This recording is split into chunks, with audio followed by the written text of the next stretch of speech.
Hey, do you like cold water? Me too. I want to thank the sponsor, the coldest water. This thing will hold your water cold for 36 hours or hot for 12 hours, which is pretty good. So if you want to win one of these, there'll be a link in the description. Or if you just want to buy one, there's also a link in the description. All right. Well, gentlemen, welcome to the J.E. Garcia podcast. We have Conrad and we have Dave. And you guys are in Australia. And why don't you guys tell me a little bit about what you do? Conrad, of course, we know because we just did a podcast not too long ago, like 3 weeks ago, 4 weeks ago? Yeah.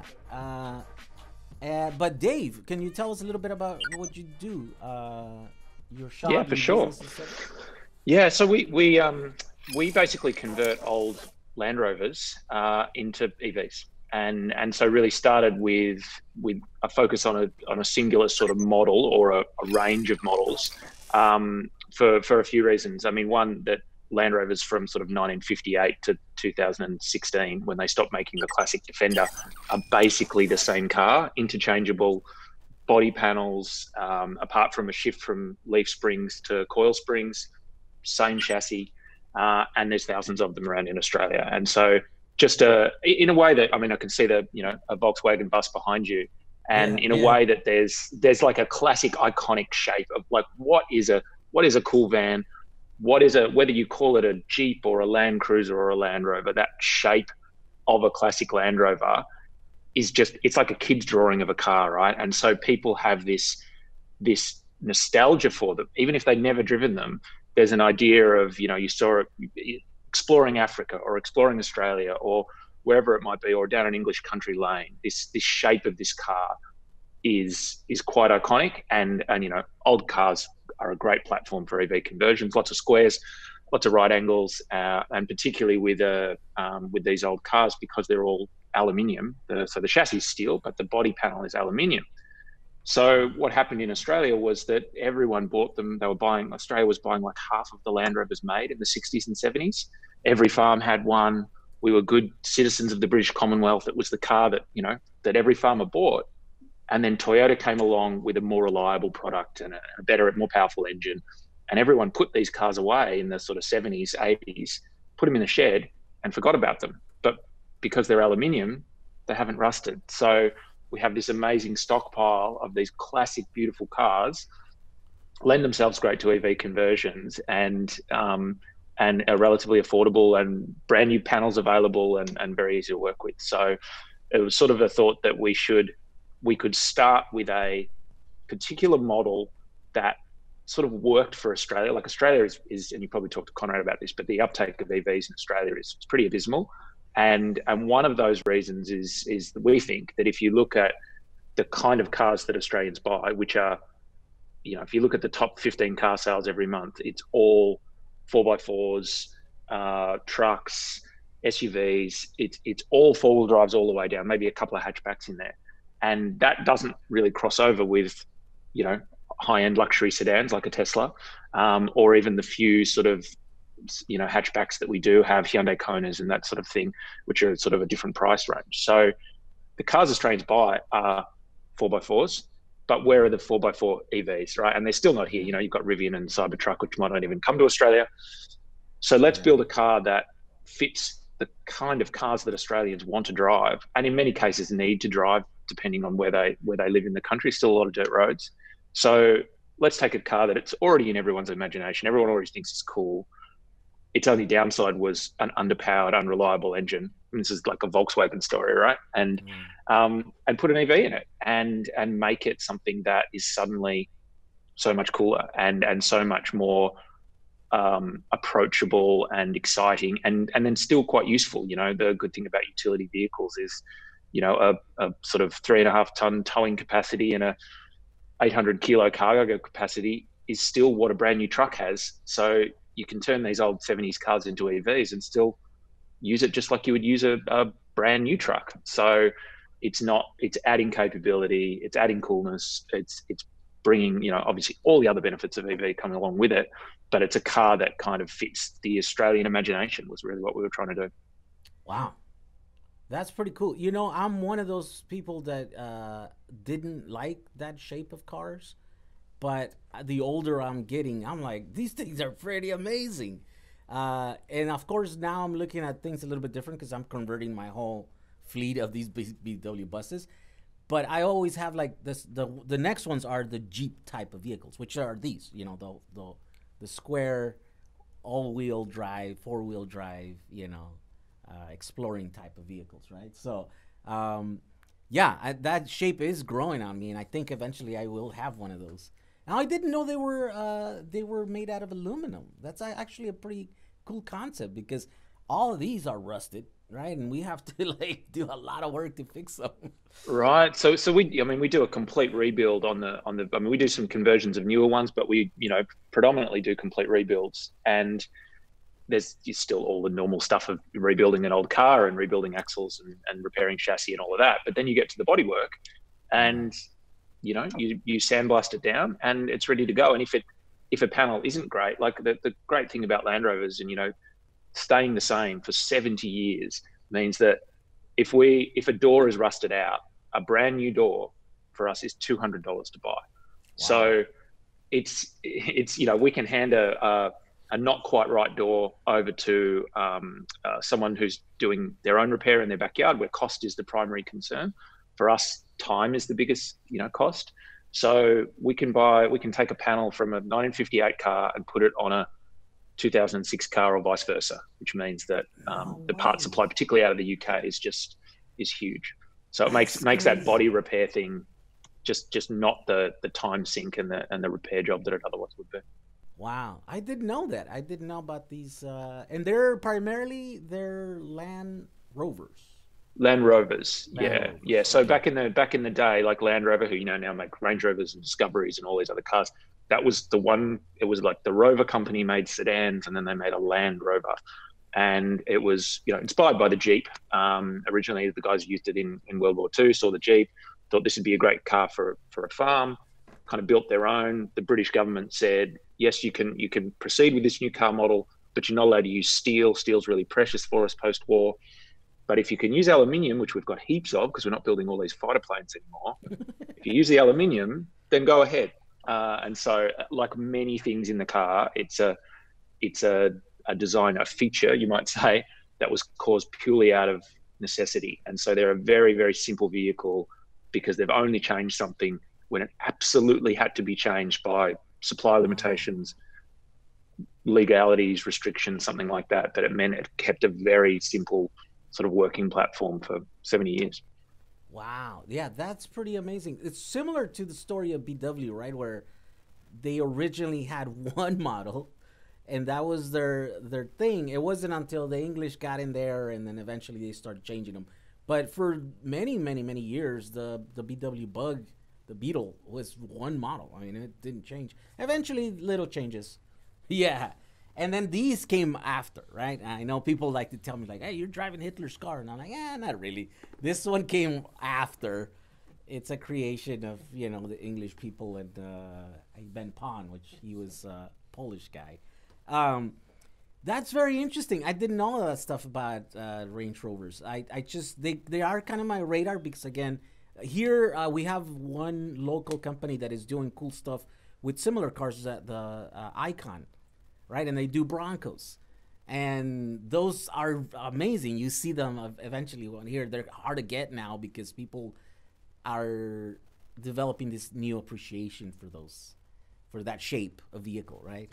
Well, even in Australia, Icon, we got Broncos. There was a few Broncos that came to Australia. We didn't get a lot of American trucks back in the day, but Icon actually bought all the ones that were any good, like they do, I'm sure, in a lot of countries because, dry climate, rust-free, all of these kinds of things.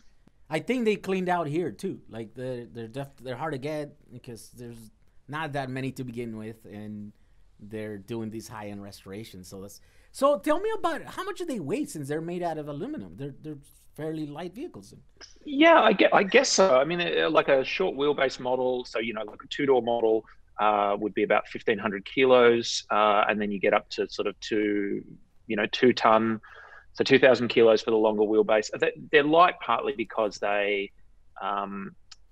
just no interior. Like the interior is just the other side of the exterior, right? So there's just a piece of sheet metal, and there's the other side of that sheet metal, and that's the interior. So all of those things, no soundproofing, which is one of the reasons why EV conversion of them makes such a big difference, because it was just vibrating aluminium between, a bit of steel for the firewall, but then everything else, the body panels are all aluminium, and nothing else. So the old engine was a huge bit of sound. They never really weather sealed, so you got the fumes, you got all these things. So it actually, that lack of feature makes the EV conversion part of it seem such a bigger and more important thing. Yeah, that's cool. So you're using kind of small systems, sort of like where we're using our BWs, right? Like 80 kilowatt. Yeah, exactly. And that's a bit more power than they had originally. A bit more torque, or very similar torque, but obviously much more usable.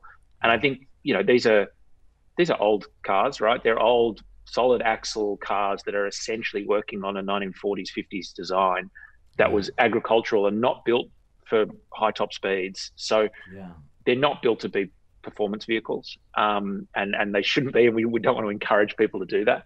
Obviously, you can still it's still a lot more fun to accelerate, but you've still got with a gearbox, with a transfer case, meaning you've got 8 forward gears, you still have a huge amount of flexibility. And so we, depending on what the customer wants to do with the car, we can, again, same gearbox for so long, there's so many options for it.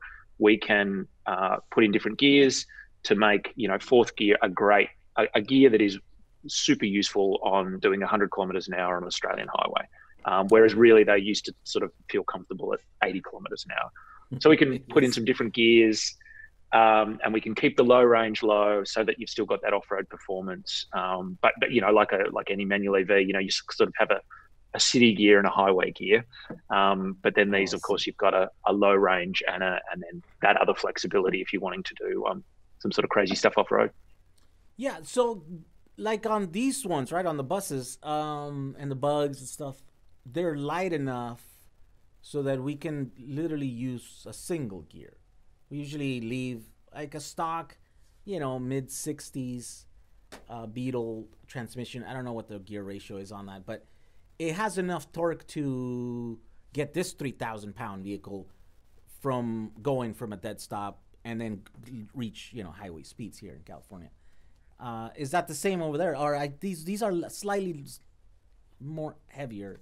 So maybe. Yeah, it's sort of the same. I guess the limitation is not so much the motor and its power output, it's the sound of the gearbox. So the gearbox is right there, normal transmission tunnel, and straight cut gears. Well, some of them are in the earlier models were straight cut. Okay. No synchros on first and second until the 70s. So you have a gearbox that just once it gets to sort of 3,000 RPM, it's making a bit of a whine. It's fine, but you as a driver think, I should shift purely because it sounds like it wants to. It's fine. It can go. So, third gear is pretty nice to do everything you want to do. It's not going to be a great pickup off the line, but it can kind of do 80% of your driving. Yeah. That's the same thing with these. If you want to show off, you can. You might, if you're heavy, if you have an extra person there, you might be a little bit slow on the takeoff. But when I'm around town, I'm on third all the time, right? I don't want to be shifting. I'm just, it's like literally like driving a modern car. You don't shift, It was quite a bit of a task. And I guess people know this most people don't know this. They just take for granted a modern car. You get on it and you step on the accelerator and it just goes. And all the shifting is being done automatically and all this stuff. But when you get into an old car, it's quite a bit of work. You have to shift. By the time you're doing 40 miles an hour, or 60 kilometers an hour, you have to put 4 gears in there, and step on the clutch and the gas. And that's a big thing, is that we wanted to make, I guess, the way we describe it is almost like we're trying to make them feel like what you imagine an old car should feel like to drive, rather than the reality. Because I think, even I remember, driving old cars 20 years ago, it didn't feel as different to me as it does now. You go from a new car that's just this, technology lounge suite, and it's all quiet, and you push the little button and you do everything softly. That is so different to having to put the choke in and then like warm it up here, and what gear is it in, and there's a start button, and I think like just all this confusing mechanical clockwork stuff you've got to deal with. And the feel of the steering, the feel of the throttle pedal in these was, it's just a bit of metal connected to a rod originally. So all of this stuff is so foreign to most people's driving experience. They see the outside and go, cool, but then don't realize what the reality is like. So if we can make that, bring everything up a little bit and a bit closer and a bit more of the feel of a modern car, so people aren't terrified of the steering. So for example, the steering in these cars originally, it's a worm gear through a box and relays and arms, and so there's a bit of play in it, and that's maybe designed to have reduced backlash off-road. But what it means is that you go around the corner, it doesn't self-center. You've got to pull it back again. You see those old videos of guys off-road and they're doing this? That's terrifying to most people, because they go around a corner and they're like, well, and then they're still going around the corner. They just kind of let the wheel go and want it to self-center. So doing things like electric power steering, which makes it lighter, but then having return to center steering dampeners that help pull it back. So really keeping the system the same, but changing a lot of the elements to just lift everything, making the brakes a little bit better, making the tune of the motor. Obviously you can tune a motor through software to deliver the power in any way you want, but we really detune that and have a slower, throttle response to make that feel more in keeping with the rest of the feel. You don't want a super touchy throttle and then a very mushy brake, and you've got to get all those things kind of right and have people feel comfortable. Yeah, it's a lot of similarities to when we go with the BWs. The whole steering with a lot of play because of that mechanical system. I still haven't. That's one of my endeavors. I want to try and find the thing with ours is there's no room to put one of these electrically assisted systems, because you got this nice shaft going all the way to the floor and you're right there. So you put it on, it kind of gets in the way, right?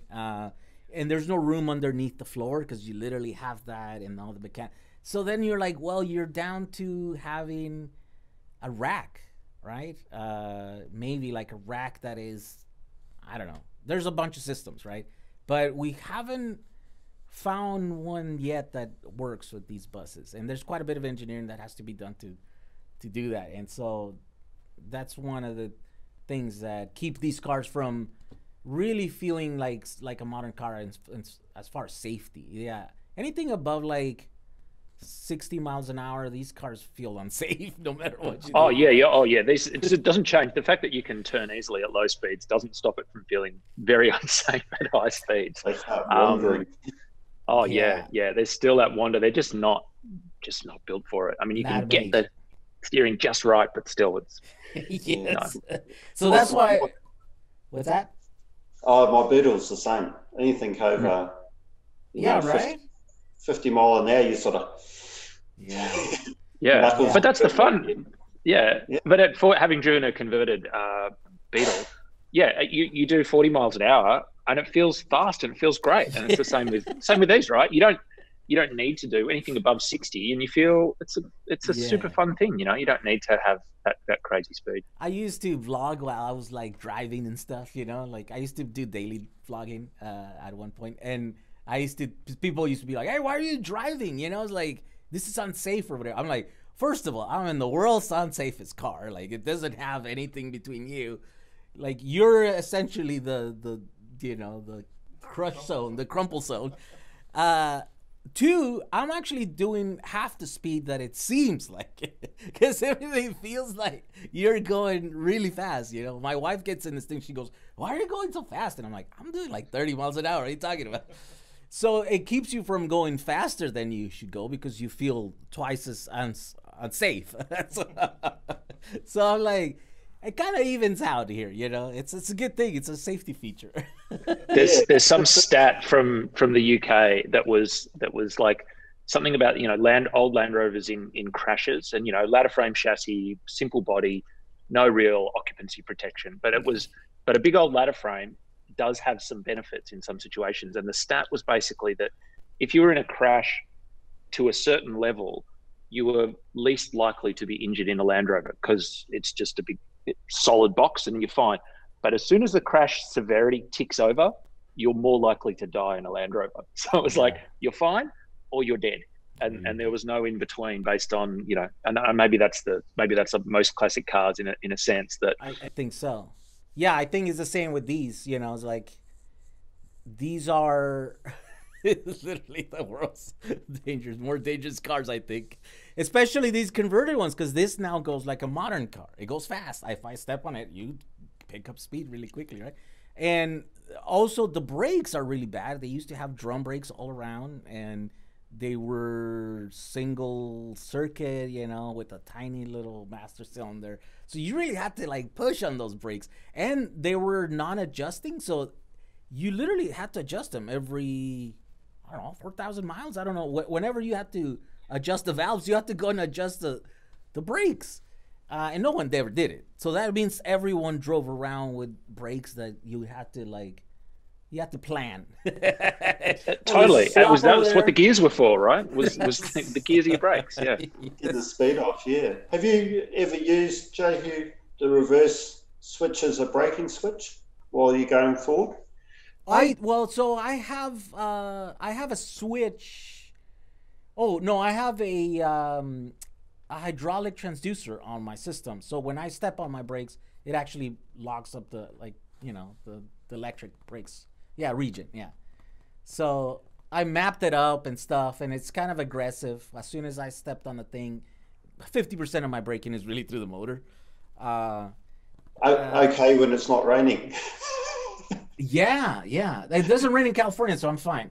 Yeah, you might be turning around. Yes. Yeah, that's a thing that, I want to work more on that, because now what we're doing is we're putting disc brakes on the front. I have disc brakes all the way around now on my bus there. We put Willwoods, and we try to do so. They're safe now. You know, you don't have. It feels like kind of like a modern car. You don't really have to. I don't know. Maybe a little bit harder. It's hard to judge for me because I'm driving. You get too familiar. Yeah. But I think that ease of operation too is a big safety thing. You know, the moment that you pull out to do a turn in front of traffic, and it's in the original car, and you miss a gear, you stall. Like those are very dangerous situations too. So just having basically an automatic vehicle that handles predictably doesn't mean that it's got the best brakes and it's got the best steering, but at least it's predictable now. Makes them a lot safer than they ever were. Yes. Yeah, and the fact that you don't have to think about driving, right? There's a lot of things that people don't give enough attention to. Like, we are so distracted as drivers. We're really terrible drivers. I mean, it's just modern humans, right? And that's because we have all the phones, we have the radios, we have all these things.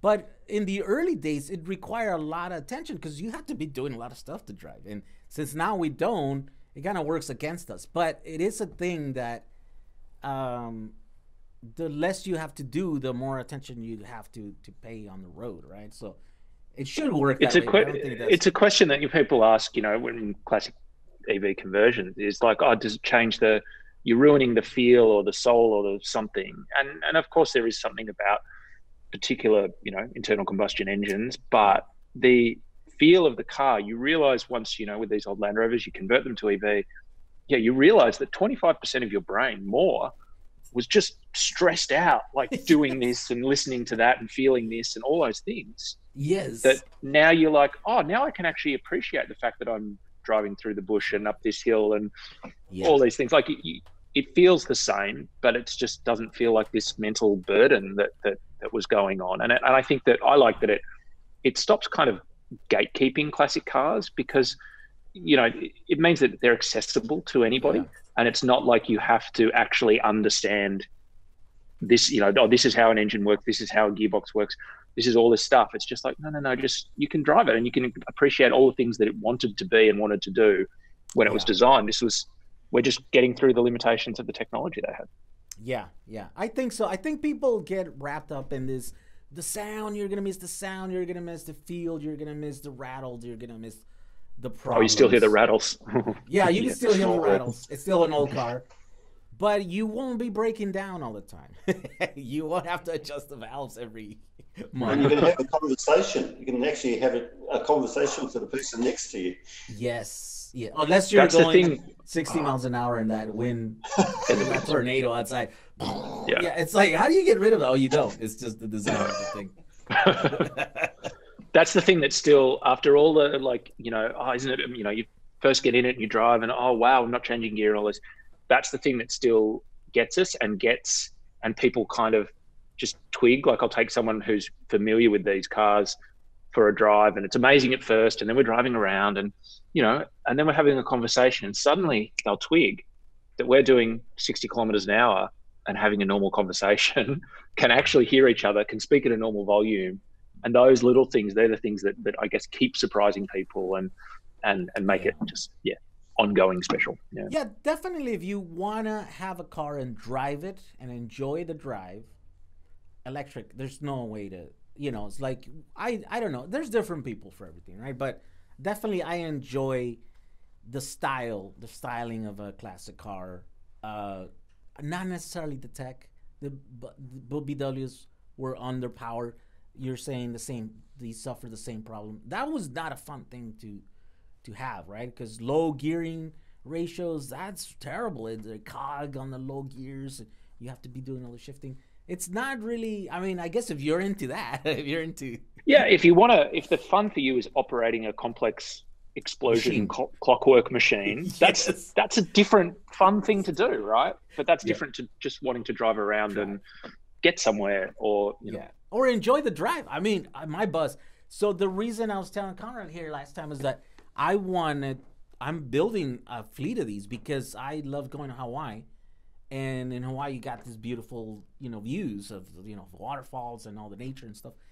And you want to drive around there, right? And I enjoy driving my bus. It's got all these windows. You open up the rack top, you know, it's like an open, and you can have your friends and your dogs in there. And it's a perfect vehicle for you to go and enjoy a drive and, you know, experience the...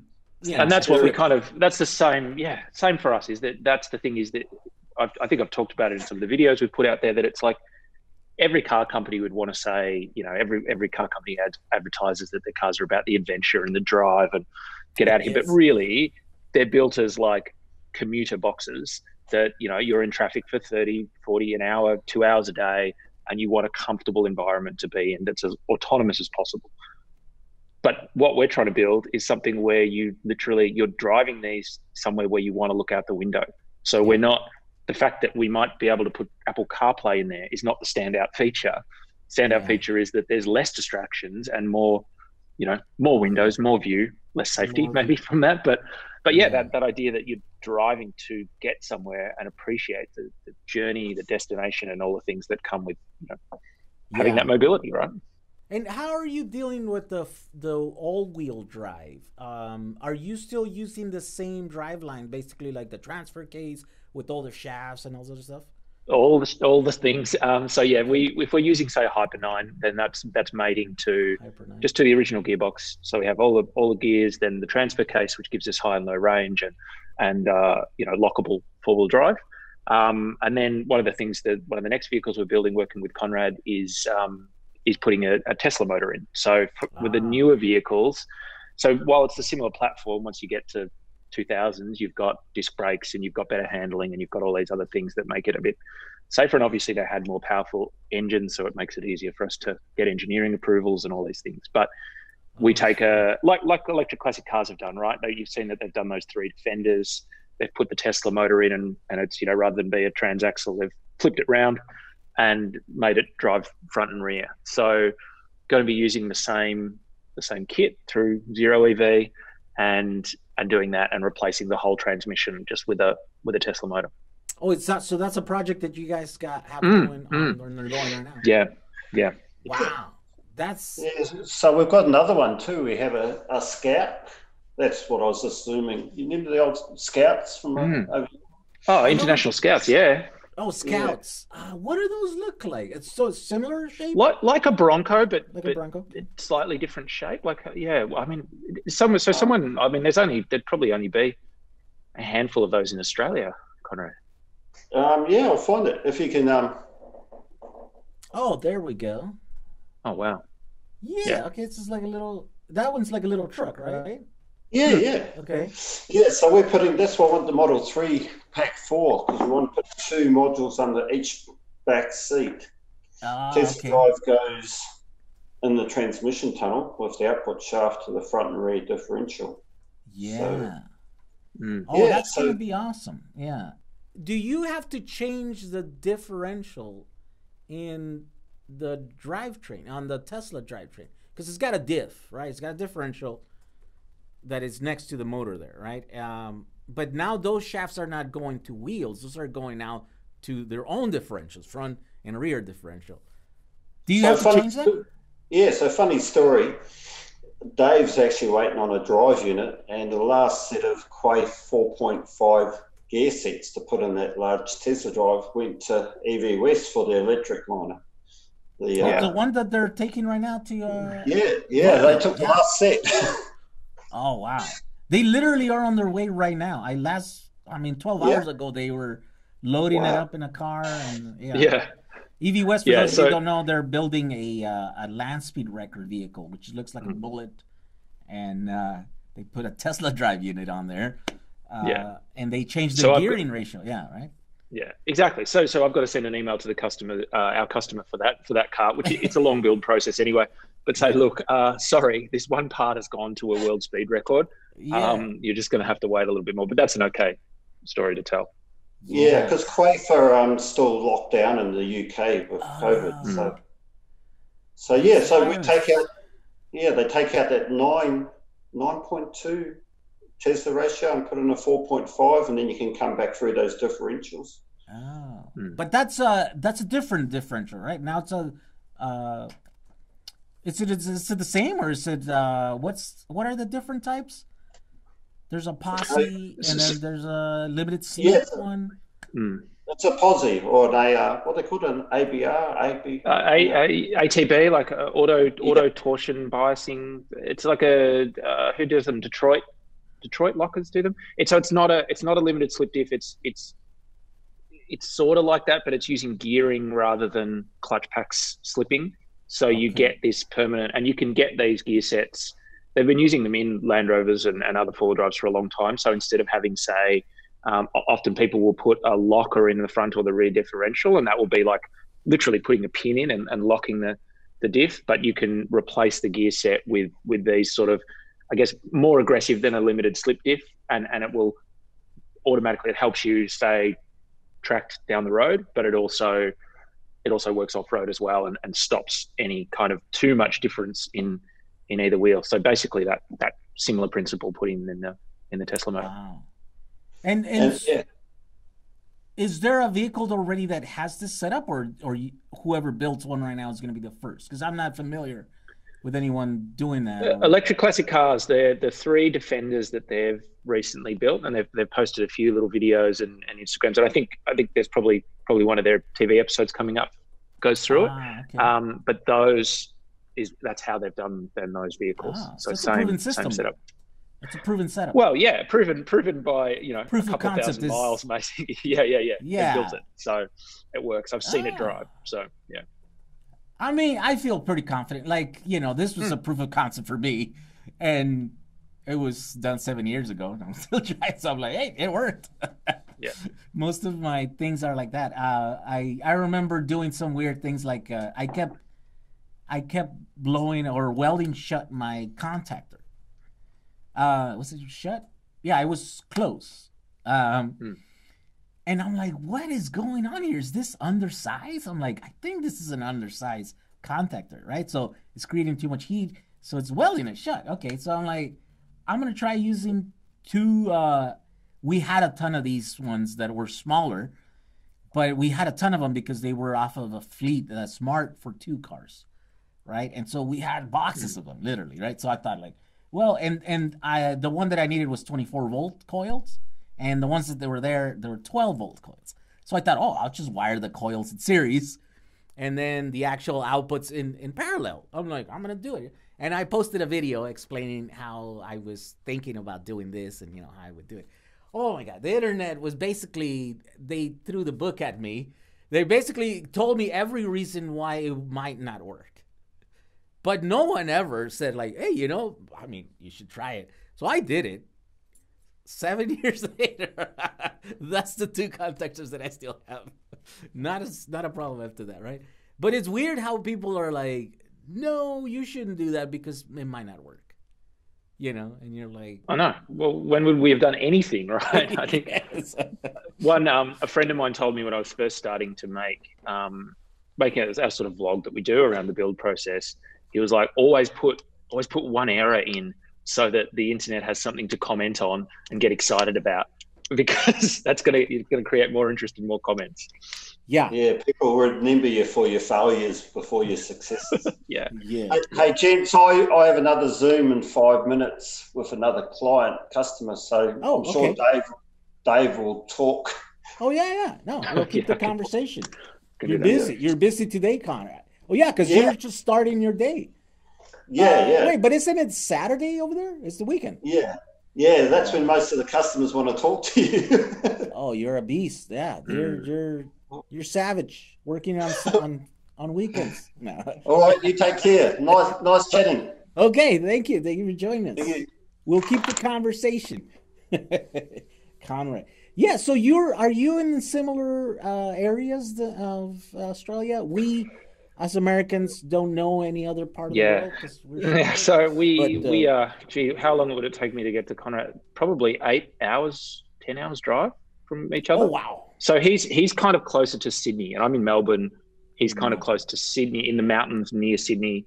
And so, it would be a little bit of we're in the same sort of, Australia's like whatever, this shape. We're in the same kind of bottom corner. You're in the same continent, but not in the same country. Yeah. Yes. It'd be like driving from one end of California to the other kind of thing. That's the... Oh, okay. So how did you start doing this? How long have you been doing this conversions and stuff? I guess we started 2 years ago, about now. So I came into this without any automotive background, without any electrical background. Wow. But my career had always been in, I guess when I look back at it, it had always been around taking emerging technology and kind of applying it in a way that made it beautiful, fun, interesting, useful, whether that was in filmmaking or design or whatever it might be. So the interesting, funny thing talking to you is that back in the day, in 2008, whenever it was, when Canon released the firmware for the 5D that gave you manual control, the 5D Mark I started shooting. I went from shooting on a video camera to shooting on a DSLR, and I remember you because I bought some of your equipment back in the day. Oh, no way! And so so I ended up doing Jag35. Yeah, exactly. Some Jag 35 gear, right? So Yes. I started with some friends, started a production company, and we shot documentaries and TV series all over the place, and all on the back of the wave of kind of emerging tech enabling and democratizing filmmaking. And so I had a background in communications and things, but in a similar way, it was about, and filmmaking still is, it's about this applying this technology and doing everything you can to pull out something that makes the technology disappear, beautiful storytelling and all the things that go into that. And so I'd also worked in sort of digital design, building apps and websites and things. And that is always about going, have a vision and then pull together the smart engineers and designers and pull together a team that can bring that to life. And with all kind of, emerging tech that, you can kind of look back at it and go, the first sort of wave is the engineers who really invent it. And they put it together in a way that's functional, but not necessarily that approachable. And if you think about the early days of EV conversions, it was these incredible engineers doing it for business or in home, but they've built a car that requires you to understand as a driver, understand kilowatt hours and amp hours and flick this switch and do this thing. And they've made it as technologically complex as driving an old car. Yeah. But the way we kind of saw it was that although it's not, there's a lot of hard work in a conversion, and there's a lot of things to figure out, around integrating the old and new parts. The way we might describe it is more that building an EV, it's almost like building a custom PC. Like all the parts are kind of designed to work together. Now, it doesn't mean that they're all going to work together as soon as you plug them together, and there's a bit of fiddling around, and certain parts work better with other parts. But it's the application of all of that together to then create something that goes from it being a sort of a technologically interesting thing to being packaged up in a car that's just nice to drive. And most people don't care about what is actually under the hood of their car, whatever engine, whatever motor you're putting in it. So how do we bring that sort of, I guess, design and user experience to it, and brand, and package up something that warrants the price that we're going to have to charge for these things, and can do something that has all those environmental benefits, but is actually just a beautiful, beautiful car as well, and can make that sort of tech side of it disappear. Oh, that's interesting. Yeah. So your business model is you do the conversions for customers, or you're selling parts? Yeah. How does that work? Yeah. So we don't sell parts. So we sort of went into it going, the real aim was to try and get Australians driving EVs, right? So building cars that they wanted to drive, and how do we get as many people driving EVs, and opening up PlugShare and realizing, there is a lot of charge points around, and that's not the barrier, and EVs are fun and they are capable and that sort of thing. So we started out saying, look, we're gonna convert these old Land Rovers, and we want to make them available for both sale and for rental. So part of that rental idea is that we didn't want to build our own like counters at airports or anything like that, like a traditional car rental company, but work with venues. So whether it's a winery or a brewery or some tourism venue, so that we can basically sell the vehicles commercially, and then they can rent them out to people. So that partly also solves a challenge, which is similar in the States. You go, as soon as you leave big cities, where's the public transport? And if more and more people are traveling, they might fly into somewhere, and the default behavior is to pick up a rental car, because how else do you get around? But often you might be traveling, you might fly into some sort of beach destination, you're renting a house, you're there for 5 days. There's only one day that you really drive away somewhere, drive up into the hills or something like that. So can we create a transport option that's a bit more of a transport experience, and that really kind of, I guess the idea for us was transport that kind of belongs. Like you're going into a countryside, and you want the local food and the local wine, and it's all about having this experience of place. But what's often missing is that you're in a brand new Toyota hatchback with a Hertz sticker on it, right? It's a fine car, but you don't feel like you belong. But if you could be in an old Land Rover that used to live on the farm over there for 30 years, and then was converted and was powered off a local, energy production system, and you're driving it, and it looked cool on Instagram, and you felt cool, and you got waves from people, like that would just be a nicer travel experience. And so that's the goal, is how much of that can we get out there? But obviously to do that requires vehicles, requires us to build them, requires cash, requires us to build lots of cars. So we're both building them for private customers and for commercial customers, but we really treat it as a complete rebuild, a complete vehicle that we sell for particularly the older ones, because it's a ground up restoration. So that for that, the customers are coming along, and we're saying, this is our technology platform, this is our drivetrain, and you can choose, you can choose the color of your car and the interior, right? And yes. They're buying a new car, right? That's the experience we wanted to kind of create. With that, of course, means that we're optimizing the conversion process and the kit of parts to do these cars. So that then lends itself to going, well, okay, we can convert. You can bring in a car that you've already restored and registered, or a newer Defender, which is basically the same platform, and we can do solely conversions. So the first cars that we're doing another 5 cars at the moment, and that'll be this year.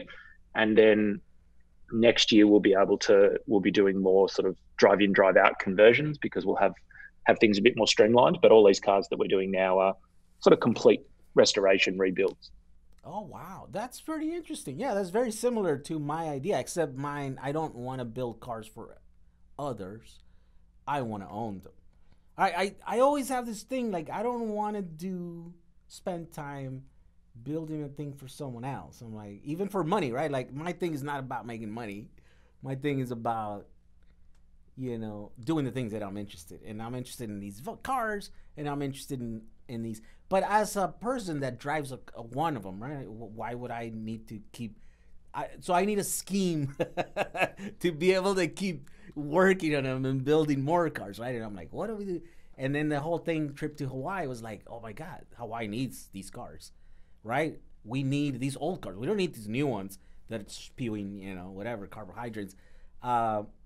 And we need a cool car because you want to be able to experience the nature, right? And protect that nature for future. So I'm like, this is the thing that I'm going to do. I'm going to make a whole fleet because I know how to do it and I want to do it. And, I want to get better at doing it. And I have a market for it. It's very similar to what you're doing. Yeah, very similar, right? Imagine, and that's exactly what, like, if I'm going to Hawaii, what am I imagining myself driving around in? Not like a whatever generic sedan SUV that all look the same and are all appliancey. And it was one of a guy we work with, a sort of mentor to us, who'd worked for General Motors all over the world and now lives in Melbourne, was like, one of his things was, tell me the make and model of the last 5 Ubers that you got into. And no one can answer that because they're all the same sort of generic. I mean, we throw a rock. It's like throwing a rock, right? It's like it's probably a Prius or a Honda. And yeah, you're probably right on both of those. But which was it? What color was it? I don't know. I don't remember. That's okay, right? It's like, tell me the model, the last 5 make and model of the last toasters that you bought. Like, they all did their job perfectly well. They looked fine. And that was okay, and that makes sense for a car that you're buying to commute around a city. But when the idea is that you should be able to have something that fits that place. And if I'm driving around Hawaii, of course I want to be driving an old Volkswagen and looking out the window and having the fresh air come through the windscreen that can open and all that kind of stuff, right? It's just it's a unique experience. You're on vacation. It should be iconic. It should be totally memorable. And we joke sometimes about it, that it's almost like we're kind of building 21st century horse rides. It's like, you remember in Back to the Future, and he goes in and plays that arcade game, and the kids are like, you've got to use your hands, like it's a baby's toy. Yes. It's like, one day it's going to be like, you've got to steer the car yourself. Like, oh my God, like, it's going to seem such a unique, different thing. Yeah. And we're almost there. I mean, I don't know, maybe 10 years away from, but Elon keeps saying that it's this year or next year, but I think we're a bit off before we get there. But definitely driving these iconic cars is a thing that is not going away. I think it's just going to become more of a thing, right? Because there are the reasons why people do things, right? And you got to check up all those little marks, It's like, is it good for the environment? Yes. Saving an old car and revamping it, putting it right back on the road, it's a good thing. Even if you were to restore it back into gas, because that means there's one less car that they have to manufacture, right? And there's plenty of vehicles in the world right now. I think there's more. Isn't there more vehicles than people at this point? I think there's some statistics that it's pretty bad. I think in the U.S., I think there's definitely more vehicles than are of us, right? And then making it so it's kind of green when you do that, but then when you make it electric, then that's another step. But that also adds up all those things that you were talking about, the adding to the experience of the vehicle, right? So it's a win-win when you look at it from any angle that you look at it, right? So yeah, how many vehicles have you done so far? Not many. We're just about to get our second vehicle on the road. So we sort of see that as the first 2 has really been out there, our prototypes, right? It's figuring out, learning all the things, learning how to, not weld contactors together and all that kind of stuff. And, getting battery systems right and getting the fitment right, but also figuring out all the old Land Rover stuff and building a standard for that. Like you're saying, you put disc brakes on the combi there. It's a similar thing. We've got cars that we have, again, sort of 70 years of compatible parts to an extent. So if we take a 1958 car, we can fit 1984 parts on it in terms of braking and steering and all these kinds of things. So we can inherently, like, what is our standard, rather than, you know, as soon as you go electric, you've gone beyond being some sort of perfect concourse restoration. And, you know, this nut and bolt was also produced in 1971, and we don't care about that. So we are going, what's most economical, what's safest, what's strongest. And that means doing things like just using metric fasteners on everything, right? So we're going to have to put nuts and bolts back in. Well, let's put standardized nuts and bolts back in. And so thinking about what is our standardized platform that can work across all sort of eras. And obviously, you know, if you're a Land Rover nerd, you get concerned about, you know, this year they transition to this kind of thing, and then this. Well, we just use the best one of those, and usually that's the most recent. And usually the most recent is more reliable, stronger, more available, cheaper, all of those kinds of things as well. So figuring out all that process and knowing that by sticking with a standard model range, we can just create a better product. So we made a decision early on, when we get asked nearly every day, oh, can you convert my whatever? And all of those questions are for amazing cars, and I'd love to convert them, but it's not what we do. And we can produce a better vehicle, better quality, better reliability, cheaper for us, cheaper for the customer, by focusing on one model. And maybe we'll introduce other models down the track, but for now, just sticking with that one and really dialing that in is the goal. Yeah, I think most people don't know how much work goes into building a car. I think, I mean, you even forget. I built this thing, and it was a lot of work, and then 7 years went by, and I thought, oh, I'm just gonna build another one and change it. And then once I'm mid there, I'm like, holy crap, I forgot how much work it is to do a simple thing like a transfer, one system from one to the other. I have right now currently someone working on my shop that is a first time converter, right? And he's making the boxes for the Tesla modules on the bottom. And I go, now you will appreciate custom cars. When you see someone that did a thing to the car, you're gonna be like, that is amazing.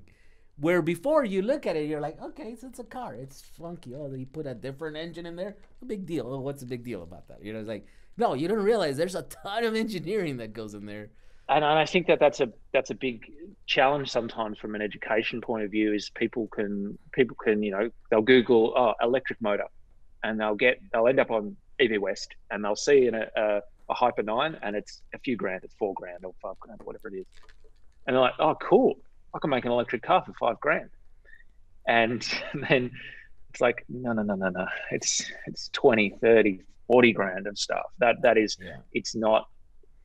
And I think that's been the challenge. And Conrad, it's a pity he's not here, because he could talk about it, and maybe he did on the previous episode, but he's been doing this for a long time in Australia and doing conversions. And I think that the shift has been, and the angle that we really needed to approach this was that if we're talking to car guys and saying, yeah, we can do an EV engine swap, and it's going to be 30, 40, 50,000 Australian dollars, versus a quarter of that price to do like an LS V8 engine swap.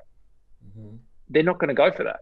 Like it's if you're about performance, or you're about, you know, the mechanicals, it's a very different proposition. So it's harder to, you know, we're 25 million people in Australia, so it's not a huge population. So where is the market that we can talk to? And there is a bigger market for people going, rather than saying, I want a $50,000 conversion and understanding what that even means, versus going, I want a $100,000 car that looks like this and works, and I don't need to know about the interior, but it's the color that I want and the shape that I want. Yeah. And comes with a 12-month warranty and all those kinds of things. That's a very different market and a very different audience. And we found that it's really weird thing. Like, people are like, wait a minute, it costs $60,000. You're like, are you crazy? Are you nuts? I'm like, you're driving a $100,000 vehicle. Like, what are you talking about? It's yeah. It's not a crazy proposition. It's just because you have to pay it up front, because there's no financing, because there's no dealer. I guess, you know, we're weird creatures that just see things skewed sometimes, right? But you're essentially buying a new car, right? And this is not only a new car, it's a custom car. A custom car that's built by hand and not by robots, you know, like that costs money. Handmade car. I mean, this is a unique machine that you're going to get. It should cost more than whatever, 60,000, you know. So when you start looking at it that way, you know, here we have, what's his name? Electric. Is he electric? Oh, yeah. Electric sells these VW buses and bugs and stuff, and they go from what seems like astronomical numbers, right? $130,000, $150,000. But once you get into it, you're like, no, that's what it costs. The guy was David Bernardo. Yeah, he does very good job. He's very good at his job. He promotes, you know, and he's running a shop now with techs and stuff. And he's concentrating in these little cars, right? The VW mostly. I think he does. He's done a 911. That's 74 911, which was kind of an iconic car. Some people would say that should never have been done. But he's done them, and he does incredible work. I actually did a conversion for him, and so I know that the level of quality that needs to be done, right? I wanted to test myself. I know, you know, my bus is not, it's not, you know, it's not like it's not showroom quality, right? It's a bit of a building for yourself. You know, you can make a choice and go, I don't need that to be perfect. It's fine. It's strong. It's good. And there's many revisions, and there's like cables here and stuff is not. You know, there's no custom brackets for every single component, because I'm like, oh, I'm gonna change that as soon as I find something better. You know, so you're like, but when I had to do a car for a customer, I really wanted to know. It's a different thing. Right? It almost has to be like a finished product. And so I thought, can I do that? Do I have what it takes? And so I went to work for EV West for 6 months, and I did a conversion for David. And, you know, that car is working right now. I mean, the customer's happy with it. She's been driving it forever. And it's a really different attitude to, I guess I come from a background of producing, whether it's a film or a website or whatever, but having it's a design thinking mentality where you've got a customer in mind, you're solving a problem for a customer, and you've got to be putting yourself in their shoes all the time and thinking what are they using the product for? How are they operating the product? What limitations, whatever it might be. And that's been an interesting challenge for us in terms of staffing, is finding people that share that mentality, because building a bespoke car from scratch is not being a mechanic. It's not fitting a part from an OEM or for a third-party supplier that comes with instructions and just goes back in here and you know, is done to this torque setting. Like, it is all that stuff, but it's also going, it might be a choice of like, well, the question is, should we even be fitting this part? Is that part solving the problem in the best way for the customer? Is that the best use of our time and the customer's money to solve that particular problem? So whether it might be braking might be an answer. Well, we've got all this opportunity to use regen braking, and how does that play out around the vehicle? What makes this feel correct for the vehicle, for the use case, all these kinds of things. So we've kind of pulled together a team that has a lot of, you know, mechanical and electrical aptitude, but has often had experience in making furniture or boats or just different kind of things. Like building a product from scratch for a customer is a different kind of mindset and approach to building something for yourself or just repairing something. Yeah, you're essentially taking two jobs. Because you're learning to restore cars, which is it's a whole thing in its own. I mean, right? There are shops that just specialize in that, and it's a crazy thing. People think it's like, oh, what do? You take out some parts and, you know, repaint them, and no, there's a lot of process that go to do a thing right.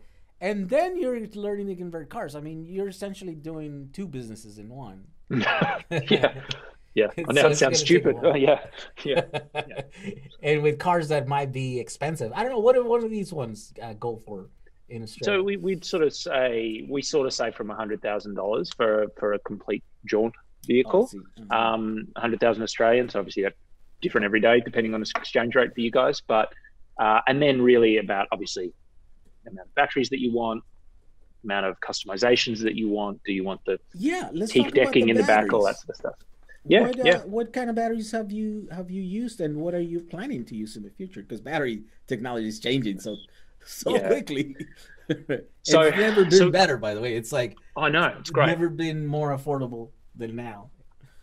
So we built the first two that we've built have been with Calb cells, and that's because super flexible, more labor, but more ability to customize and fit into shapes, and you know that you're not measuring into a fraction of an inch to go, will this fit in this spot? You know that you can build a pack that will fit. Yeah, but you're giving away energy density, right? I mean, you're gaining safety, by the way. That's a big thing when you're going to just hand the keys to a customer and be like, all right, go away, don't come back. It's a nice thing to know that they're not gonna make it catch fire, even if they try to. Yeah. So it is, and look, we were lucky with dealing with what was a commercial vehicle. So they have, while they might be, say, 1,500 kilos of weight, they came out of the factory saying that they had 800 kilos of payload. So it's not a sports car where, two people in one suitcase and you're over gross vehicle mass. They're built to carry 3 sheep and, a generator and whatever else you use on your farm back in the day. So have that flexibility of weight, have a lot of square space. So we used Calb cells for the first ones, and that gave us some flexibility to play around with space. The goal from the beginning was to use Tesla modules, just because at first, even 2 years ago, they were much less available in Australia than they were. We've had, it took longer for Teslas to start being for sale here. We had less, so we had less ones crashed. But now we have some really good suppliers who are often pulling batteries from states and importing them, and we can get them for a fairly decent price. I realized that I was talking to a customer the other day, and I have a virtual background that probably helps this. So here we are. So here's a 3D scan of a car that we have in the workshop at the moment. Wow! And so you did the CAD like yourself? Did you have to model it yourself? Wow, yeah. That's cool. So I mean, my background's, I guess, in digital tech. So playing with the computer is more familiar to me than playing with the spanner. So solving some of these problems and making, I guess, when we're knowing that we're building multiple iterations of the same vehicle, when you're doing a one-off, it's often faster to shape it by hand. But if you're doing 5 or 10 or 20, then you want to start getting into the CAD as quickly as possible. So this was a 3D scan that we've done of the vehicle, and what you can see there, it's always hard to do in mirror world here, but that's the firewall there. So obviously the front of the car here.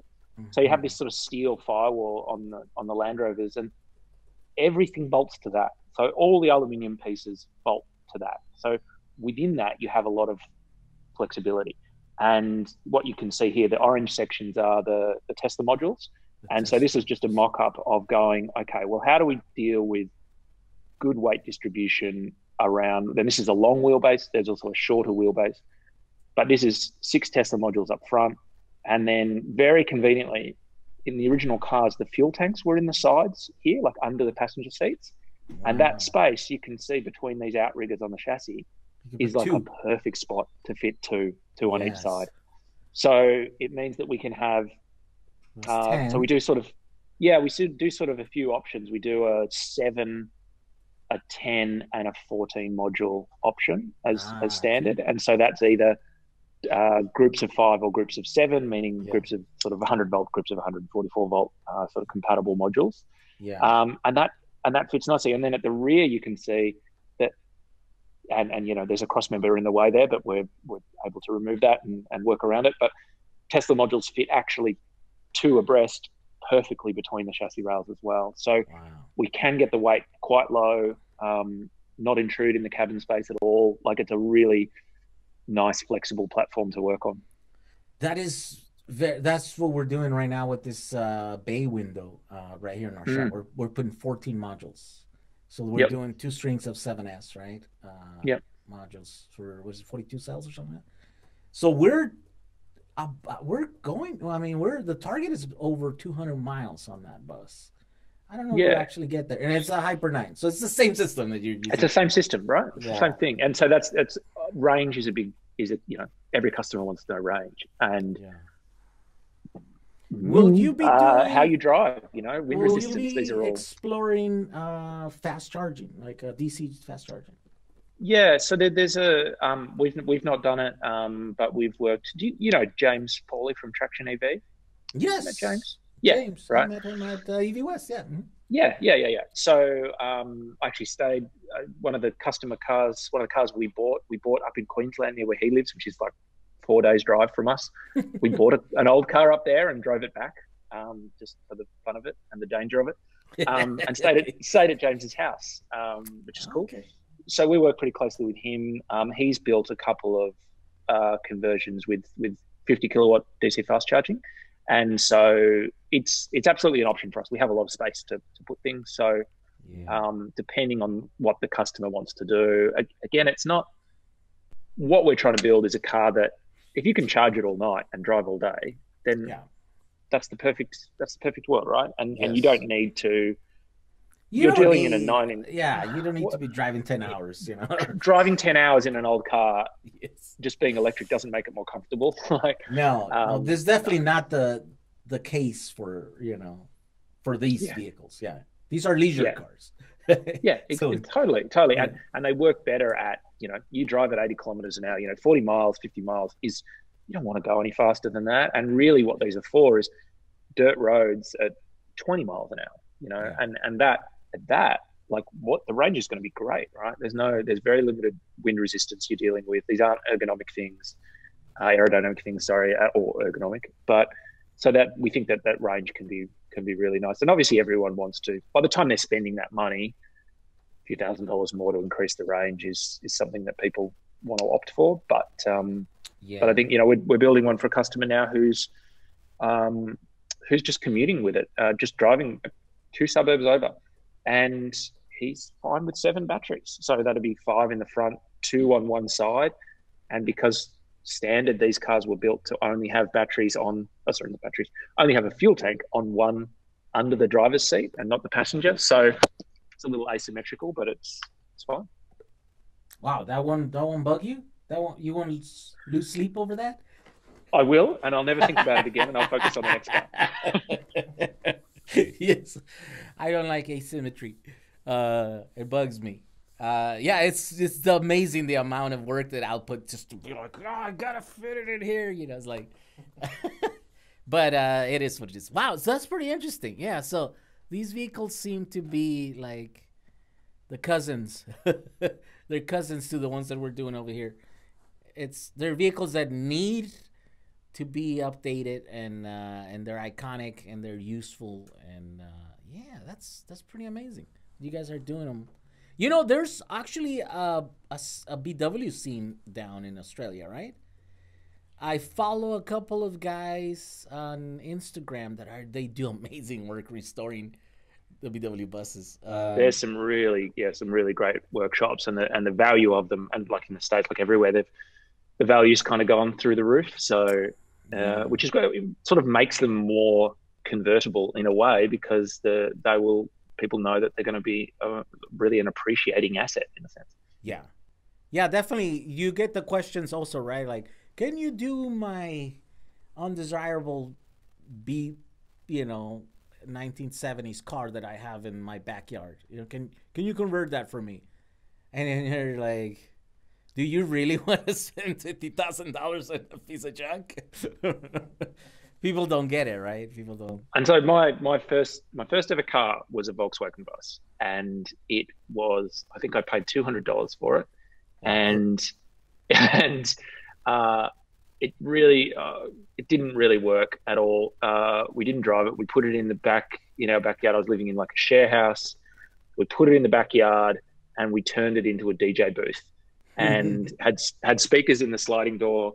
And then the decks were on the back over the engine, and it sat there for 2 years. Did a great job as a DJ booth / garden shed, and then I sold it at a garage sale for $1. So, so yeah, I have an affinity for them, but I can't say I've driven them much. But that was, and that bus now, and although it wasn't like a, it wasn't the split window or anything like that, but it was still, its value window. now would be. Hey, tell that to the English. They love those. They're so. I think out of all the people in the world, I think the English are the ones that appreciate the bay windows more. I think, right? So they're expensive over there now. They're sought after. Here in America, they're still kind of like, you can buy like a couple of them for a few $1,000s, But I don't know. I like them. I think they're much better vehicle than the split windows. They're not as iconic. But if you really think about it, maybe they are more iconic because more people grew up with them. The split windows are really rare. I have a 57. There was only like 6,000 of them made in that year. They're really rare. Then in the 67, this is probably one of the most widely available. By 67, they were making a lot. But really, when people think about the iconic VW bus, they're not thinking about the split window. They're thinking about the bay window. Because in the 70s, they really ramped up production. They were everywhere. They were just sending them everywhere, So in that sense, I think they're more iconic. So I appreciate them because of that reason. They're much better cars. They fix a lot of things that weren't quite right in these early ones. And that's a very similar story. Like the Land Rover is what they call the Series 1. So that was from 48 to 58. That is a very different car, very valuable. Land Rover themselves rebuild them, and they can cost a lot of money. It is a much worse car. Like it looks roughly the same, but everything was redesigned for the Series 2, and it's not a 1940s car anymore. It's a car that had, the automotive transition through the 40s and 50s, and is there like little things like the doors on this ones, right? Like the early ones, they don't stand, so you open it, it'll swing right back on you. The later ones, they have this little latch. Yeah. Well, even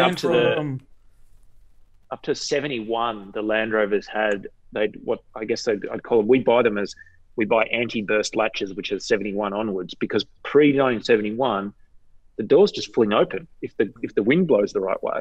So you're driving on the highway and the door opens up. There's all these little things that change. But yeah. There's the handles, the early handles. There are these ice-peak handles that the whole thing opens, right, on the early 57s. Then they went to the push button, and it turns out the push button will last longer. It don't break as easily.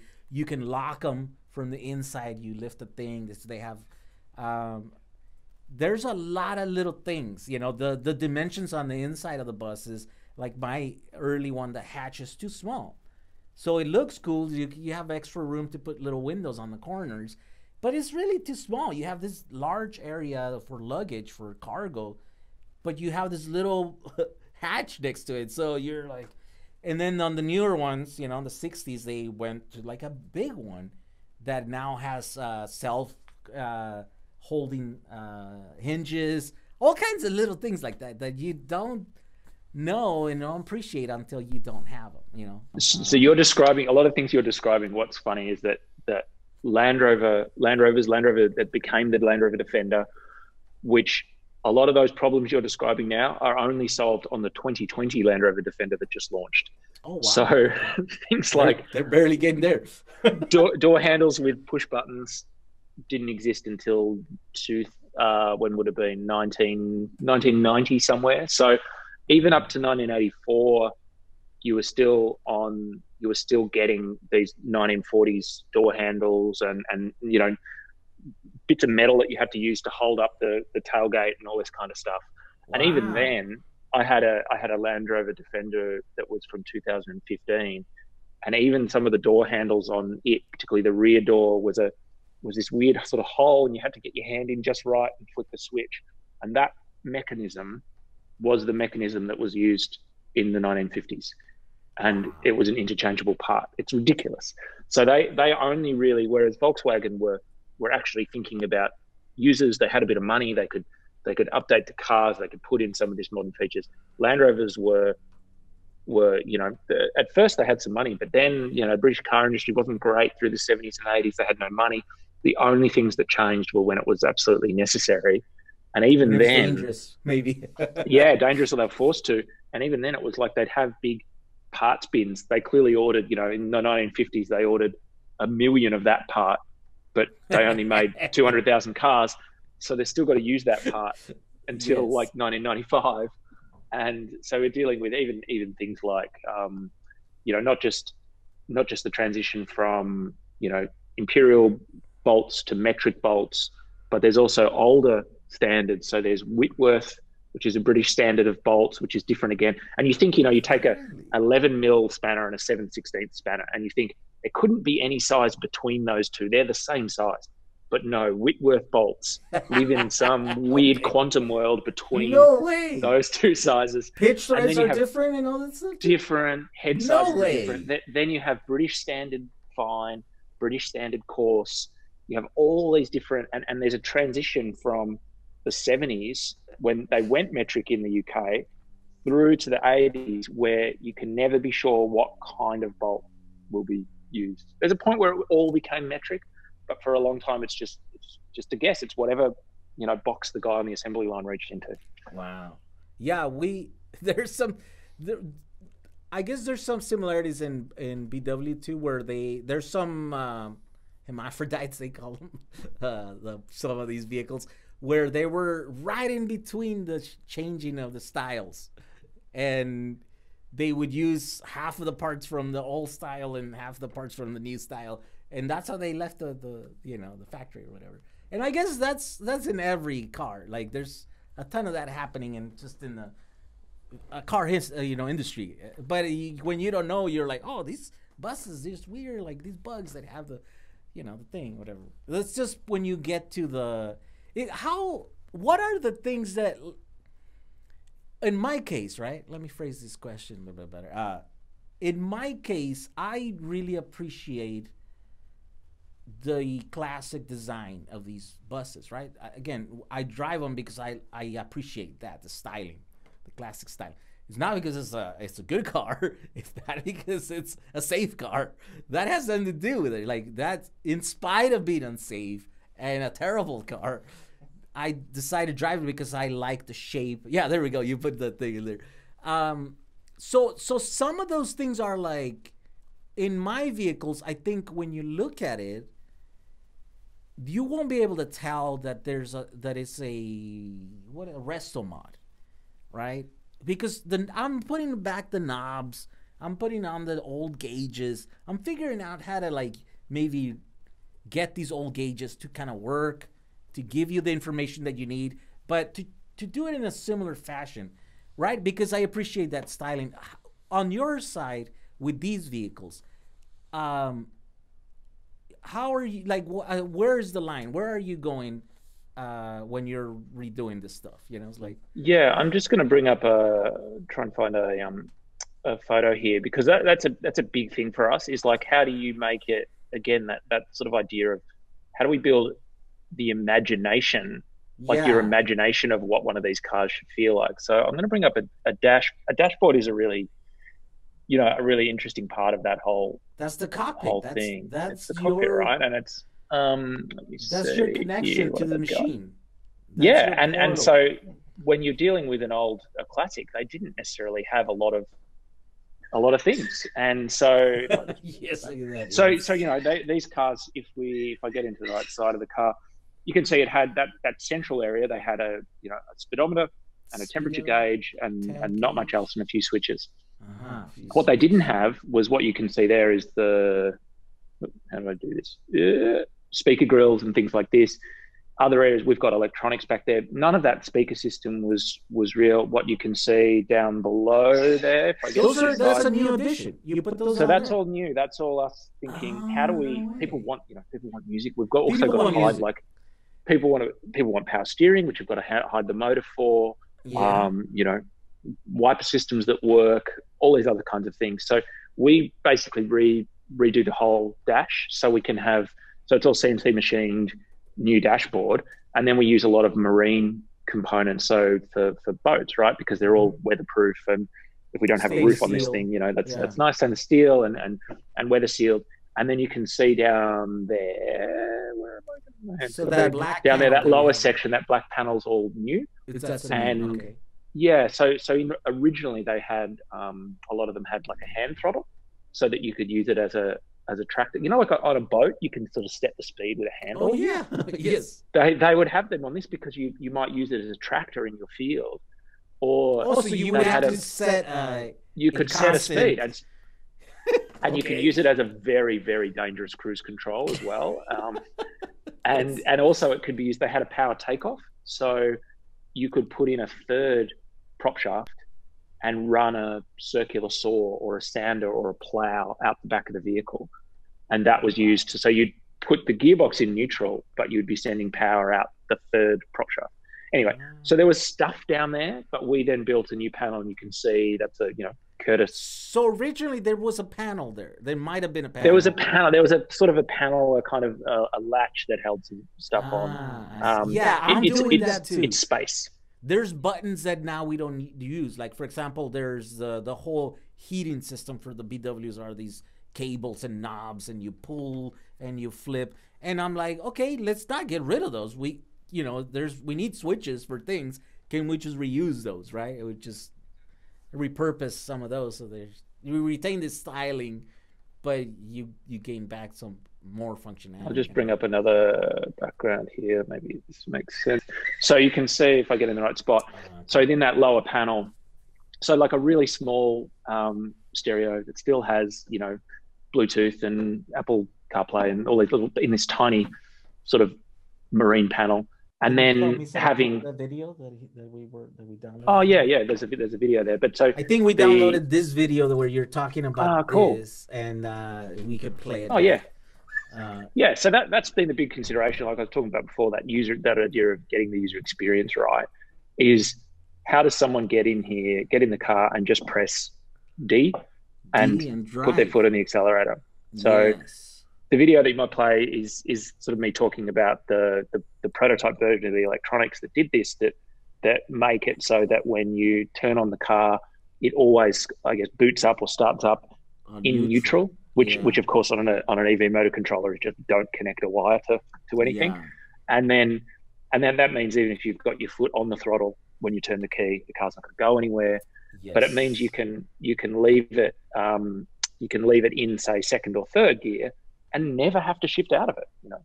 Yeah, that's a very thing that people don't think about, like creep mode, right? Teslas have this thing that's called creep mode, and it's essentially if the system is energized, then it makes the car start to go. So you literally have to step on the brake to keep it stationary, right? And then you're like, why would cars have that originally, right? And you're like, because you need to be sitting ready to drive, right? You don't want to leave a car that is primed to take off when there's no one at the seat, because if your dog is jumping around, it'll step on the accelerator, that thing is going to take off.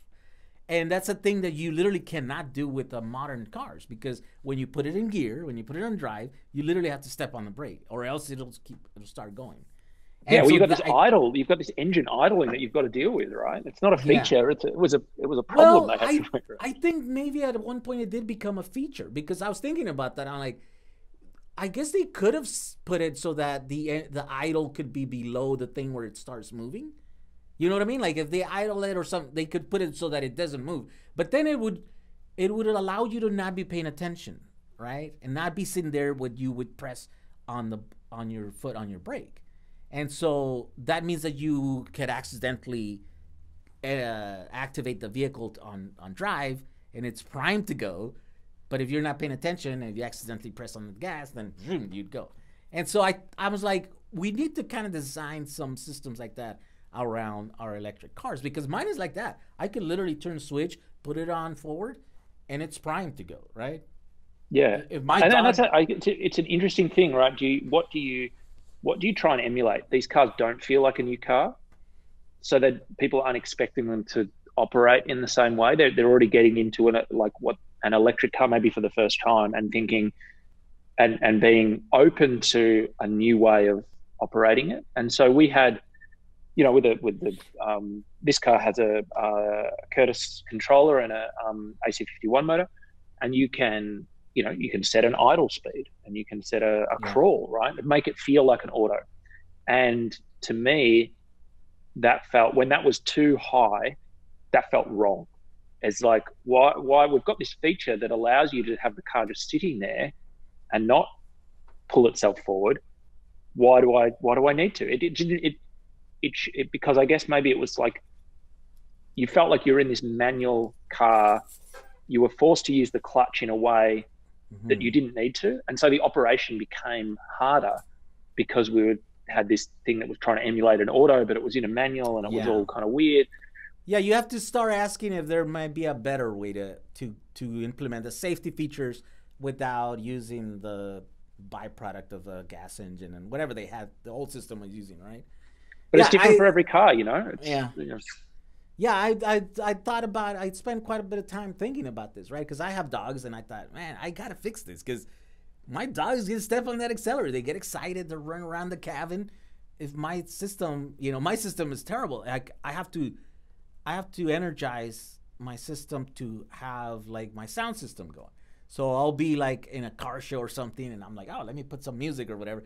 Now, luckily, I have a switch that is has a center position, and it's literally disables forward or reverse, right? But sometimes what if I forget? It's like I could forget and leave it on. I often go home. I don't know if you've ever done this. Maybe you develop a system that doesn't allow you to do this, but I have gone up in the morning, gone to the garage, gotten on my car, and I'm like, oh, this thing's been on all night. I guess I forgot to turn it off last night. Totally right. So that consideration of who the user is, particularly when we're thinking this car, and this is a car we're building, this is our first prototype we're building for ourselves and build to give test drives and rentals. And that consideration that it's not going to someone who owns it and wants to know every single feature and the way it works and is responsible for it. Yeah. It's someone who wants a 2-minute brief on how it works, isn't listening anyway, and then it's got to be intuitive, and it's in trouble when they're out of cell phone signal, right? So how do we make this so obvious? And I think modern cars are bad at this too. Like, you get in a new car and you press the start button and you're like, is it on? It's very quiet. Maybe it turns the motor off on idle. It has that auto stop start stuff. It's soundproofed well. There's nothing. So these cars, there's a big green light on the dashboard that comes on. There's a startup chime as well that plays, and so and it's a nice little sound. Teslas are terrible at that. You have to explain to your passengers how to open the door. Like, simple things that should just be, you shouldn't have to use brain power. No, right? And I think it's okay if you own the car when you're selling a car for ownership, there's a certain consideration of like, what features can we do that are okay if you've got 6 months to figure out how to use them. I mean, any car brand now, you get in and they've all got their own operating system, and it's all like, we call this feature this thing, and that's different between BMW and Tesla and Mercedes and GM and whatever. But it's this whole big mental load that you've got to carry. If you're trying to get a car to be used by someone once in Outback Australia, Hawaii, whatever, you don't want any of that. You want them to be able to have the most advantage and take advantage of all the features of the car, even though there might not be that many, but not be worried and staring and wondering what we call this feature or how this works. So how minimal can we make it? And both Volkswagens and Land Rovers were minimal from the beginning. They weren't a luxury feature-filled car at the time. Yeah. So, but running it is not simple. I remember I remember watching. I thought, like, okay, if I want to do this rental thing, let me go. Is there someone renting these? So I went looking online, and it turns out there is a company out here. There's many companies, but one in Southern California that rents these buses. And it had like what did it say? Like, it was a video that would get you going, right? It was like, I don't remember what it was titled, but it's basically the video you watch before you get on this car and drive it. And it's so long. And it's like, how do you check the, before you drive it, check the the oil to see if it's got enough oil. Now you got to make sure there's gas on this. A lot of mechanical stuff. Make sure this switches this. Want to make sure the thing over here for the little tent and the thing, these have to be locked in because if you drive around it, you might break the thing. I'm like, that is not the way to. I mean, I obviously that's what they're doing so that they try to minimize damage to the equipment, all this other stuff. And they've got their insurance to deal with as well, and they've got to say that we explained this. And yes. Still, yeah. But I'm like, my aim will be to shorten that list of things. Like, I definitely want to be like, get on here, put the key on, press this button, go. You drive it like there's no shifting. You can shift if you want. You don't have to shift. Put it on third, leave it there. You don't have to press on this clutch. I know there's a clutch pedal there. You forget it. Don't even have to use it. Maybe we take it off. I don't know. Do we take it off? Totally. And so that's the thing is thinking about, often thinking about how you would explain something helps you design it better. And so part of us going, okay, it's always going to start in neutral. You're going to turn it off, you're going to turn it on, and it's all, those are momentary buttons, so they can't latch on. They light up, but it will always start in neutral. And that way we can say, if we're renting it out, we can leave the car in a gear, we can leave it in third and say, put the key in, turn the key, press drive. That's it. That's the complete instruction set, right? Yeah. But if you want to shift, this is how you do it. And if you're moving, you need to use the clutch, and you can gradually increase that complexity. And because it is fun to shift, but that idea of an optional manual is quite fun. It's fun to shift gear, but you don't have to. And that makes it quite nice. Yeah, that's definitely, it's the same challenges I think that I've been thinking about and all this other stuff.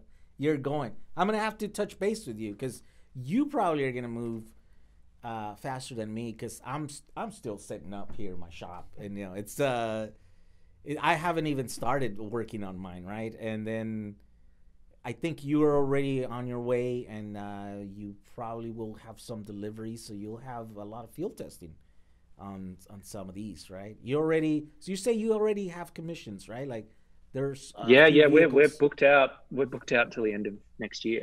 And those are going to be rentals, or they're going to be some of them are. Some of them are. So the two cars that we've built first, one is our own car, and then the one that's just about to be finished assembly, that'll be going over to a winery on the east coast of Australia, sort of a few hours south of Sydney.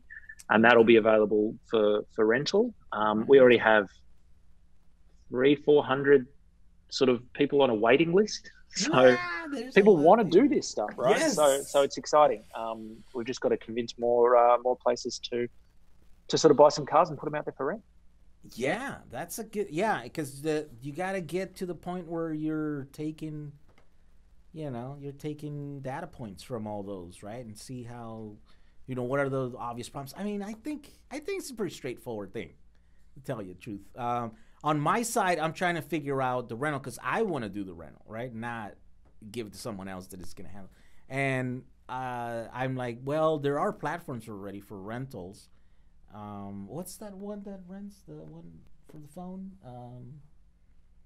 There's an app that didn't do classic cars, but they recently started now doing rental cars, and they handle pretty much everything.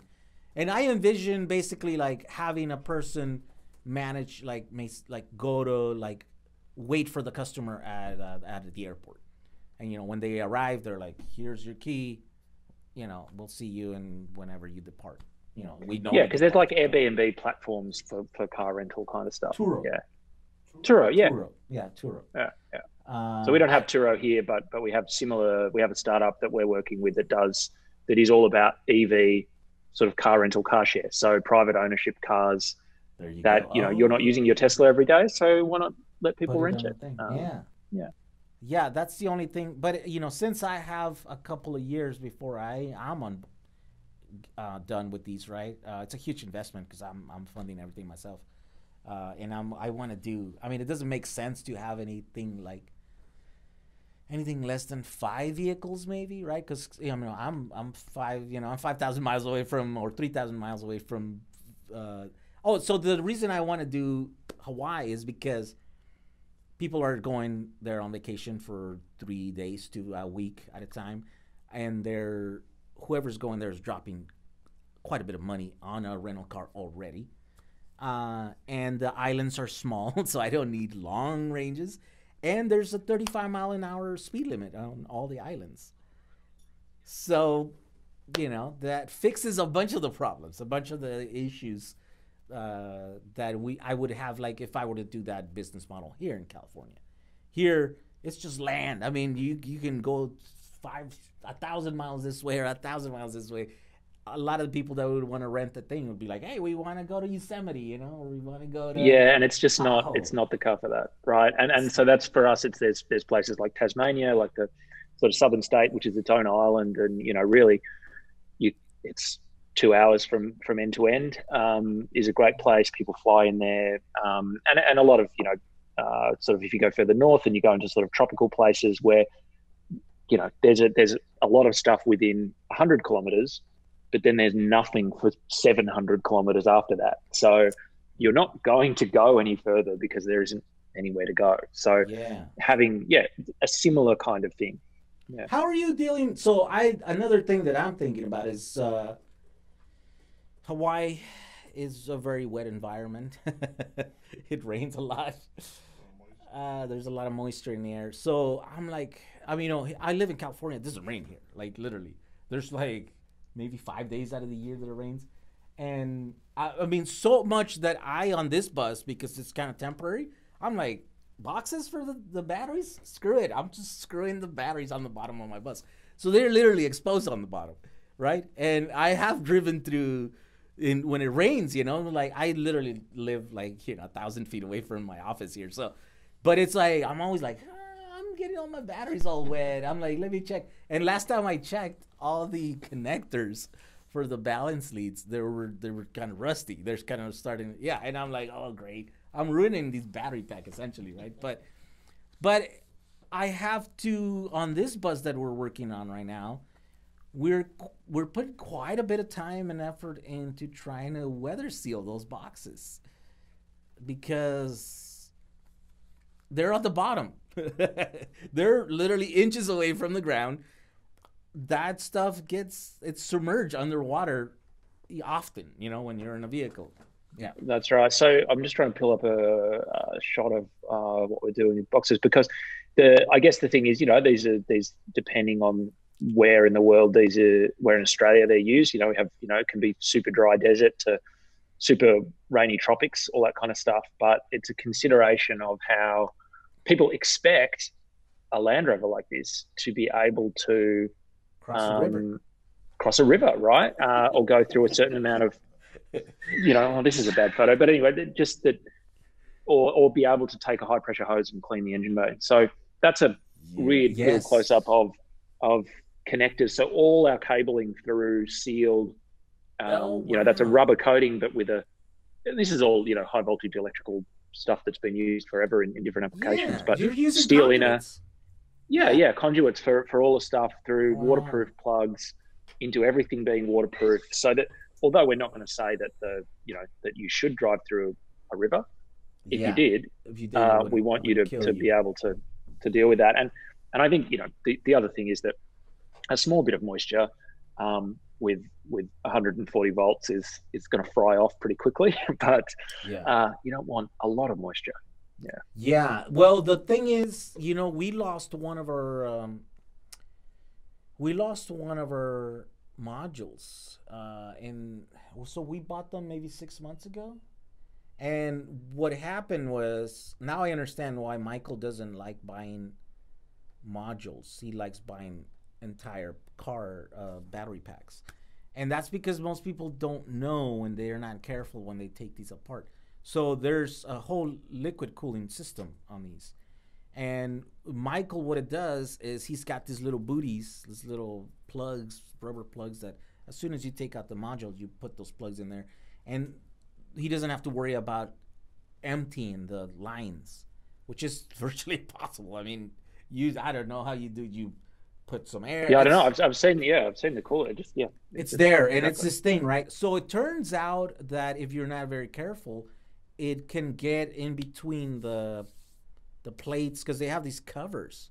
So there's just a tiny bit of coolant in one of our modules, actually several of our modules, but one of them enough to create resistance. I guess it's got a lot of solvents. It's got a lot of, I don't know what the glycol has or whatever, but it was enough to basically drain our entire module down to zero, and it was there for months, and now it's unrecoverable. It killed one of our modules, and it was tiny. It was maybe like 3 centimeters. And I imagine the stuff that makes it good as a coolant probably means that it's good at, you know, not conductive, evaporating and not yes, and it makes it more conductive than just regular water.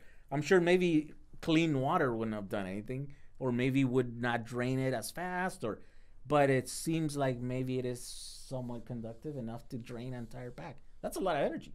5 kilowatt hours. It's a lot of And as I remember, they were at nominal voltage, so 3.7 and 3 point something. You know, I think they were like 3.8 when we picked them up. They were from the same vehicle, and as you know, obviously these come from the same pack. So luckily we had one extra module. We had 15 modules, right? And we were only using 14. So had we lost one module, then it becomes a real issue, because now you're like, oh, you're getting it from another vehicle, has different production time and, you know, different life, right? Was that other car driven, you know, more miles, less miles, harder miles?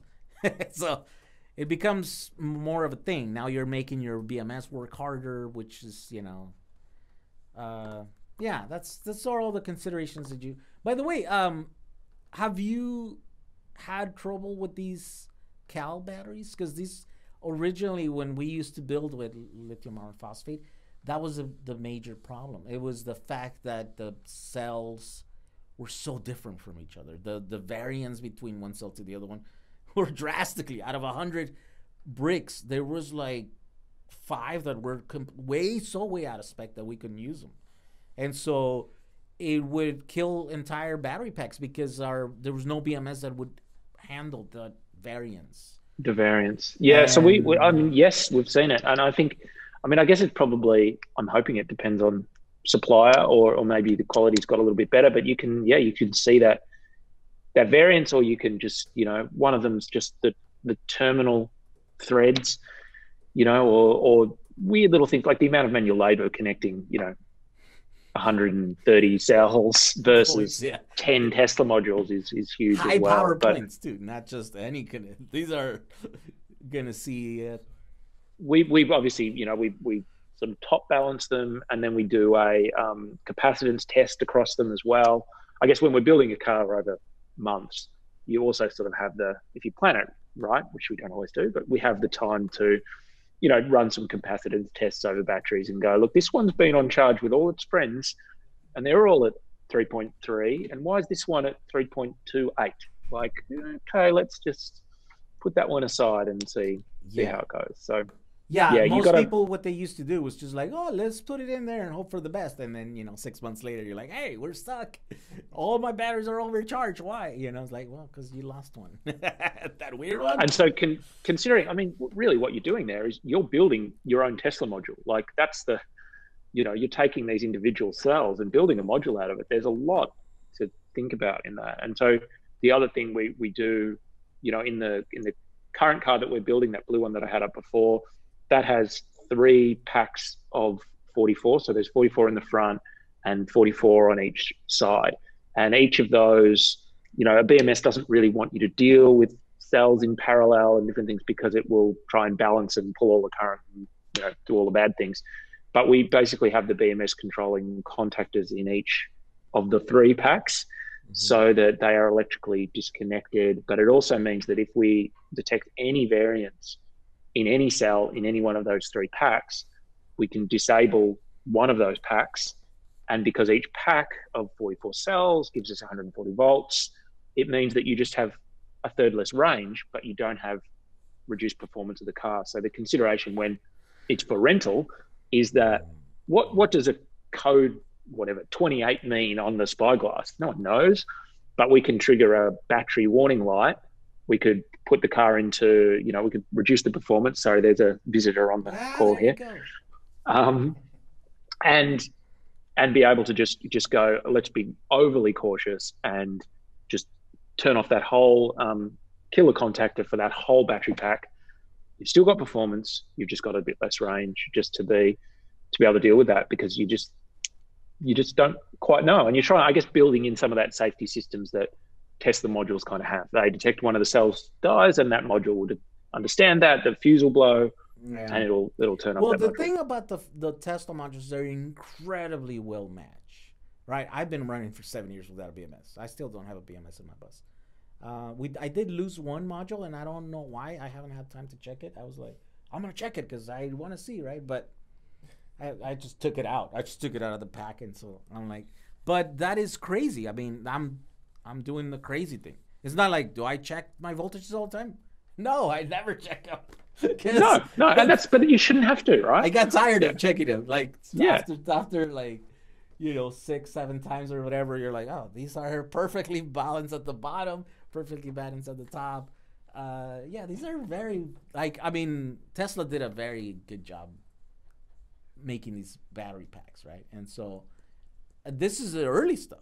I mean, this is the stuff that this is like, I think around the same time as the Roadster, right? This is 2008 manufactured dates and 2009 production line of the Smart for 2 cars. I think now with the Tesla Model S modules, those probably are even better, because now they've been making millions of them, like millions of those cells and the thing. Yeah, so it's probably better. Yeah, I think all those problems go away as soon as you start doing. And now the BMS, you use it as it was meant to be, as a safety feature. Just it's a monitoring. It's not really management. It doesn't really, you're just there to go, is everything cool? It's just a switch. Runs the charge controller, does a bunch of other things, but it really is not. Yeah, it's a safety switch. Just info. Whenever something goes wrong, boom, it just disconnects it, and then you can deal with it. You are in the wrong spot.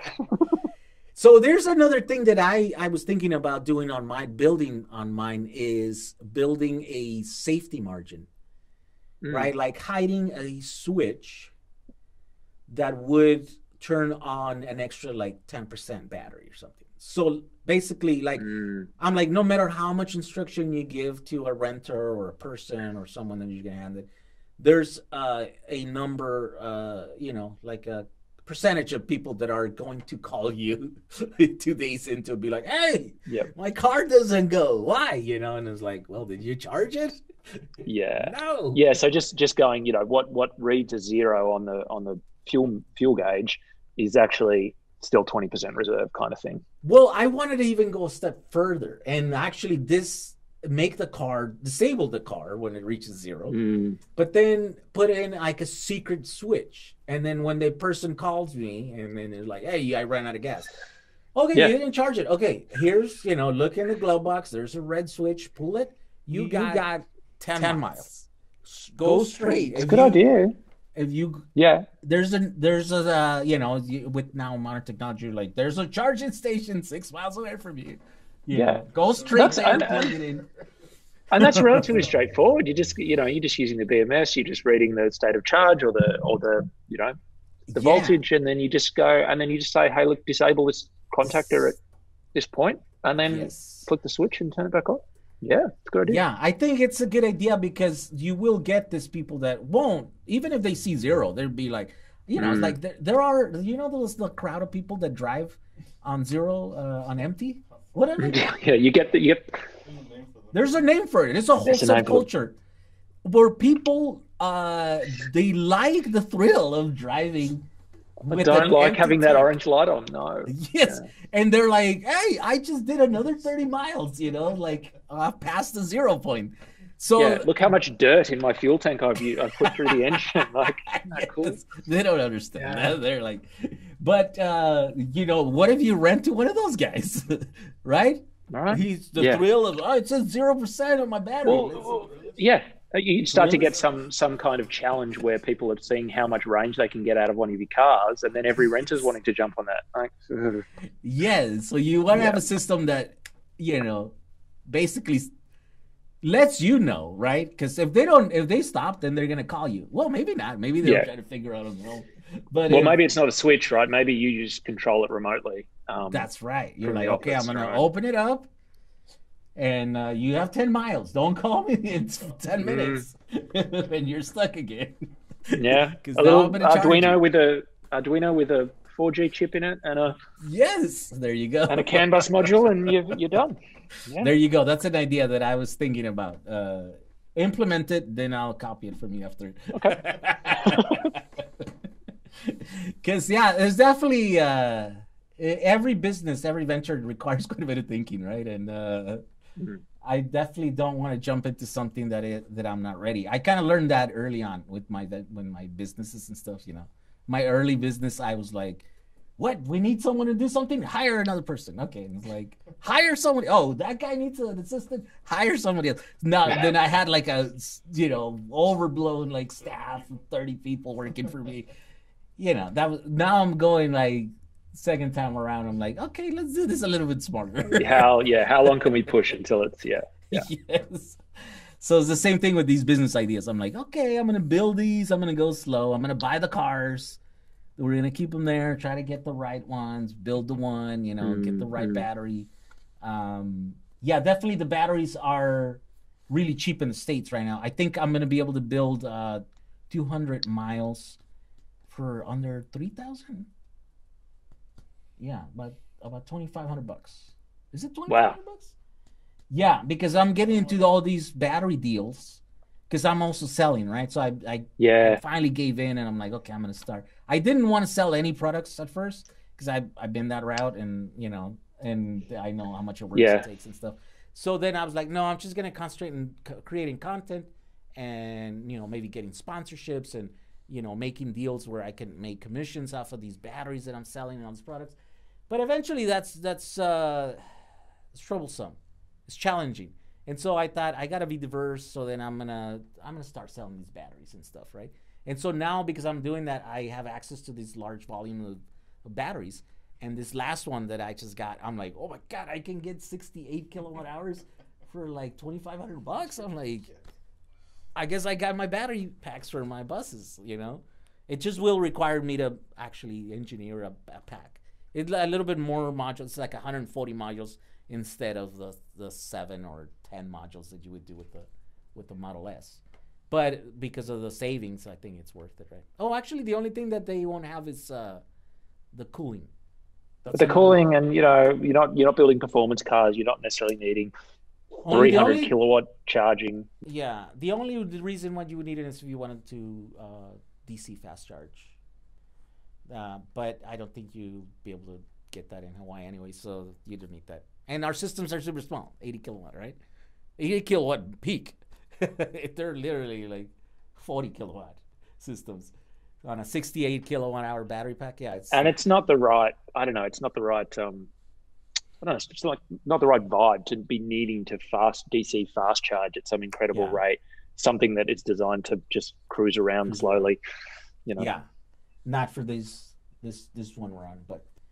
Yeah, definitely. Wow, that's very interesting. I'm gonna be honest with you. I didn't know about you guys before this podcast. You guys are around, on the other side of the world, but well, we're not really out there driving and doing a lot of stuff yet. So it's are you getting your builds out there? Do you have like a Instagram?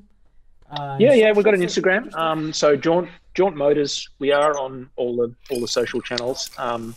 So obviously the video that we played one of, so we've got a YouTube channel where we're sort of trying to just get as much knowledge out there as possible, right? It's I kind of joke sometimes, like most of the work is we're just trying to fit rectangles into other rectangles, right?